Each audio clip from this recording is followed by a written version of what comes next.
Track 32. The Most Dangerous Game by Richard Connell. Adapted by Jeremy Edgar. General Zaroff reached the top of the cliff where his pack of hounds stood barking out into the fresh air. He stood looking for any sign of Rainsford in the crashing surf. But he could not see anyone. Then, having satisfied himself that Rainsford had not survived the fall, the general shrugged his shoulders and sat down.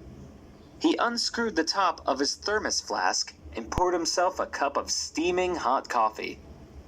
He took a sip of the black aromatic liquid, hummed a bit from Madame Butterfly, and continued to watch the waves as they entered the cove and broke upon the rocks.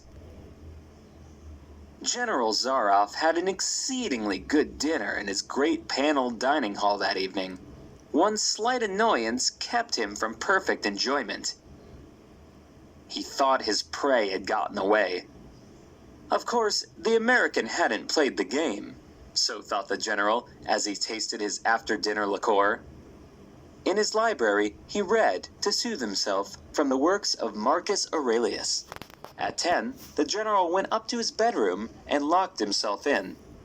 There was a little moonlight, so before turning on the light, he went to the window and looked down at the courtyard.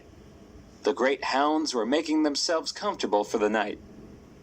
"Better luck next time," he called out to them. Then he turned on the light. He saw something move. It was a man who had been hiding behind the closet. A shiver went up the general's spine when he saw who it was.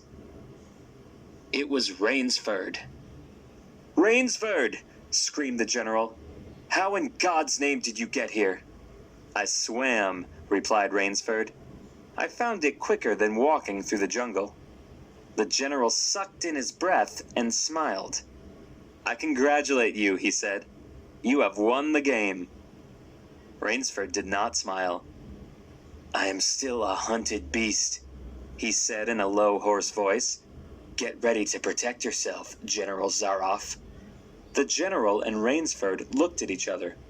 Then the general made one of his deepest bows. "I see," he said. "Splendid. One of us is to be the hound's supper.